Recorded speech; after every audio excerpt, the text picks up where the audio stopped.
Hey everyone, welcome back to another Pandemic Walkers video.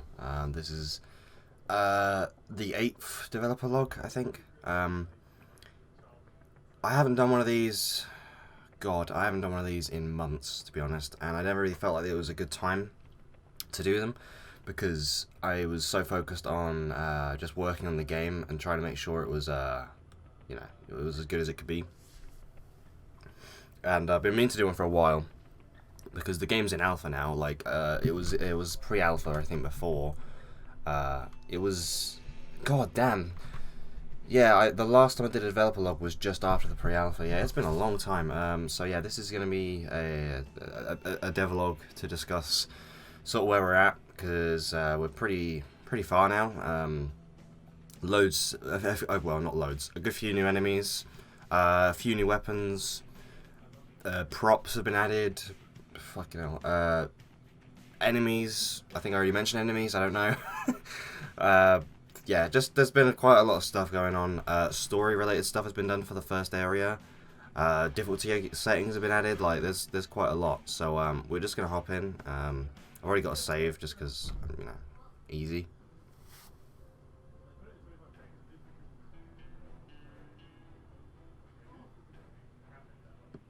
And we've got a mission. I'm an idiot. I thought I didn't have a mission. I really should check my save files before I touch any of this, but, you know, just a typical thing to do.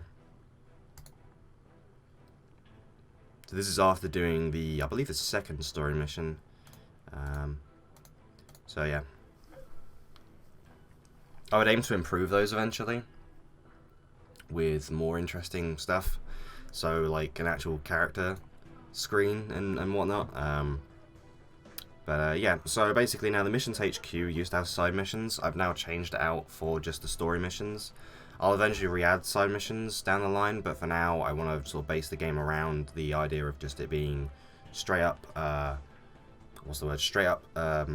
story missions. Side missions can be added later down the line again. I haven't actually removed any of the programming for it. It's still in the game, it's just you can't access them. I wanted to base it all around the story related stuff.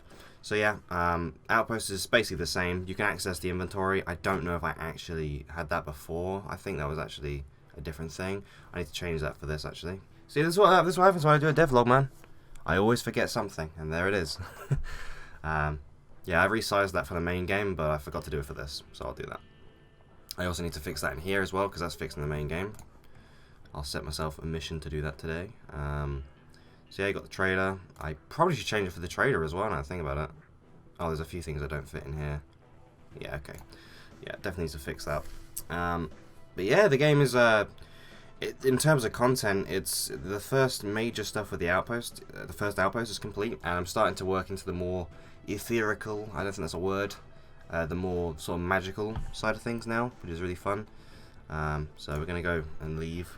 I haven't got a mission. I have, but I'm not going to do it on this video, just because I would rather just play the game as is. So yeah, there's been a lot of changes in terms of graphics. We've now got street lights. We've got new loot spots. There's props laid around. There's blood splatters. There's paper. There's actual crates you can walk into. I need to work on the collisions a bit because they're a bit extreme, but no, the crates are there. I fixed the looting bug that was really getting on my nerves. You can highlight the player now to see the amount of health, and that's the exact same with zombies. So you can shoot the zombies if you have ammo. There you go. Damage numbers are now a thing.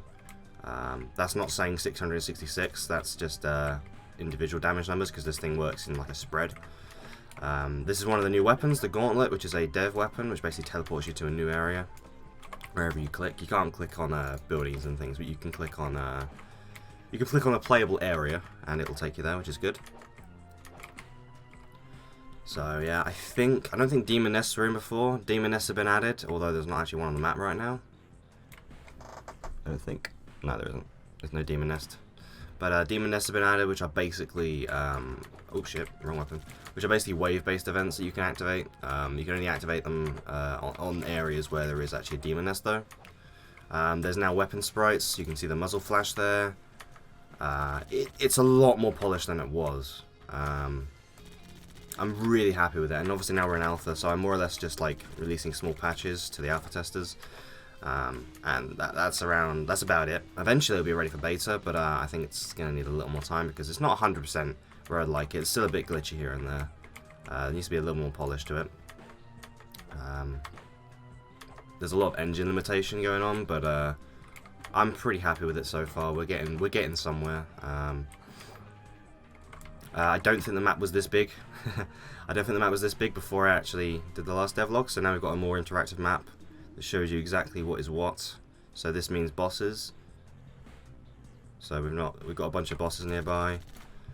And we've got a massive mapping comparison to what we had before. We had 70 blocks before. Now we've got 737. I can't remember.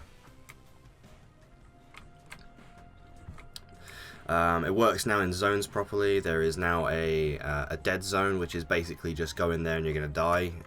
It's nowhere near polished or bug free. It is basically bug heaven. So I don't bother going in there. I will eventually, but it's completely nutty broken right now. Because it spawns a bunch of brutes, which are these bosses, but they aren't exactly scoped properly. So if one dies, then the rest become immune and stuff. It's just it's the whole thing I need to work on. I'm gonna fight a brute now because I want to.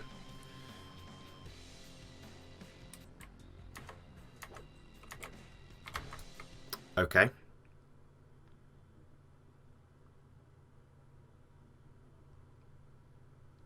I didn't realize how low on health I was, I must admit. Okay, yeah, let's buy, why is it all food? There we go. That's a bit better. Food and, wait, the meds? No, yeah, just remember what it said. Food now has a bit more of a use. It gives you experience boosts and stuff when you have it. Experience boosts, damage boosts. I need to actually have this shown off though, because right now there is no way of knowing how long the duration is or anything. I need to actually work on that, but it is a thing. So now you can do more damage and get more experience out of items. Because to be honest, hunger was not really a big deal in this game. It's very minor. It wasn't really a big deal. So I've worked on that now. The game is now relatively more dependent on things like hunger and all that. So I'm gonna heal up. So yeah, that gives loaf of bread is the best one, so it gives you a damage boost and an experience boost for 5 minutes. It doesn't stack as well, I'm pretty sure. Yeah, so it does a little more damage now. I don't have any ammo and anything else to really demonstrate because I'm stupid and didn't stock up. And I basically always use the shame cannon no matter what. I'm a bit of an idiot when it comes to that.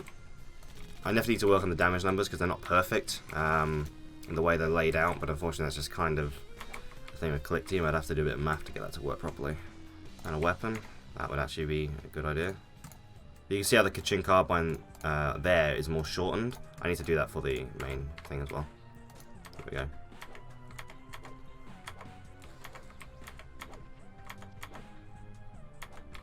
So now this does 21 damage, whereas it would usually do... Oh wait, it's equipped. I need to actually work on that as well. Maybe I'll do that for the next alpha update.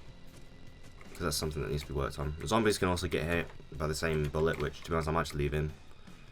Even though it's kind of a bug, I might just leave it in because it's quite fun. And also because I'm not entirely sure how to fix it, if I'm being honest.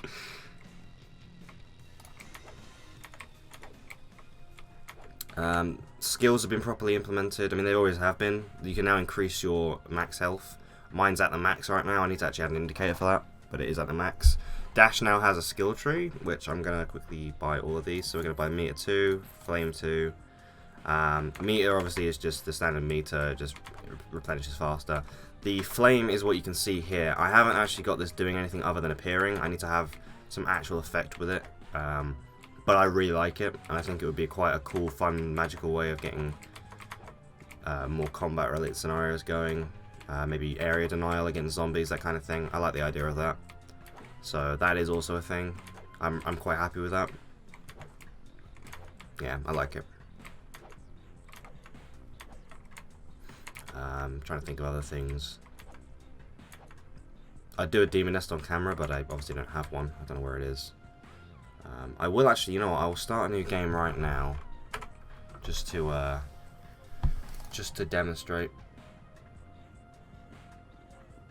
I've just broke the game. I managed to break the game again. How do I do this every time?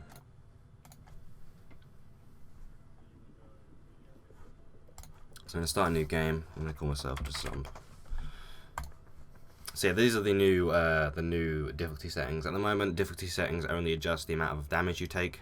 I've never been a fan of artificial difficulty in the sense that you basically give someone much more health if they've got a higher difficulty setting. So if you're on the highest setting, it's like, oh, you got to do this amount of damage. Basically just sends me a bullet sponge. That's artificial and I don't like that. But I guess damage is kind of similar. It's just a little more forgiving than just making someone extremely tanky for no reason. So, yeah.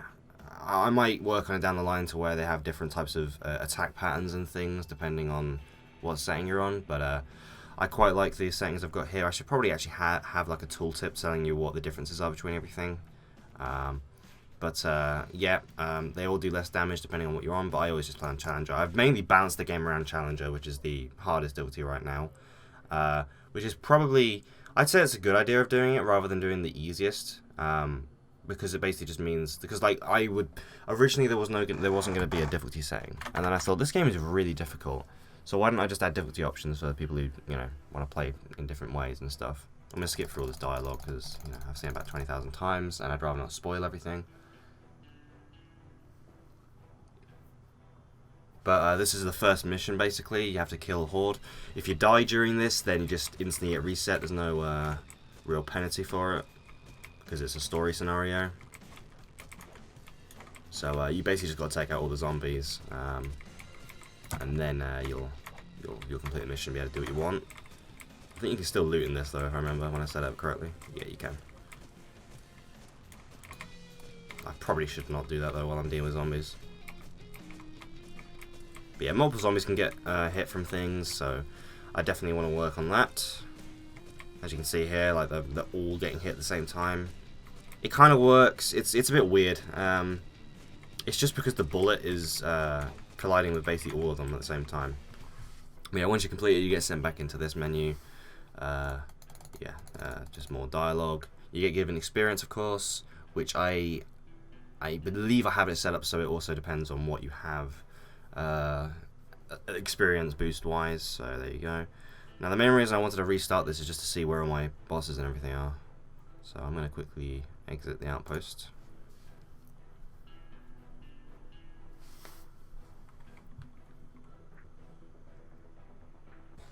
Okay, right. Yep, that's working as intended. So yeah, it randomizes between everywhere and also shows the demon nest, which is miles away, so I won't be going there. But yeah, I think that's the majority of everything that's happened. I should probably show the new enemies. I didn't think about that. Let me do that. Let me set that up. 1 minute. Okay, so I've set myself to a higher level area just to show you the new enemies. I don't actually know if the crawler's going to be here, but we've got the Bile Bomber, which is, I believe I've shown it off before. If I haven't, then there you go. Which is these guys. Just reskin zombies, but they spawn acid and throw acid things at you, and then you explode into acid. And if you stand on the acid, it does damage. Although that was disappearing, so it didn't actually do anything. There's the crawlers, which are very fast. Okay, yeah, I really need to work on their hitboxes because they're a bit weird. But they're very cool. They're very creepy. They're probably the most like metal enemy I've got so far. I really like them, but they're very susceptible to knockback. So. Works out pretty well. I'm trying to find a bewildered soul because they're the really cool ones. Shit. Why am I so bad at my own game? I managed to break my game there by doing that, but whatever. Okay, take two. We're going to try and find a bewildered soul again. So bewildered souls are what the brutes throw at you. But they were an enemy in the game I made before this called Devil's Sanctum, which is not actually released. It was more just an in-development thing. But the two games are related, so I wanted to put them in here. Kill the crawler, because he's an arse.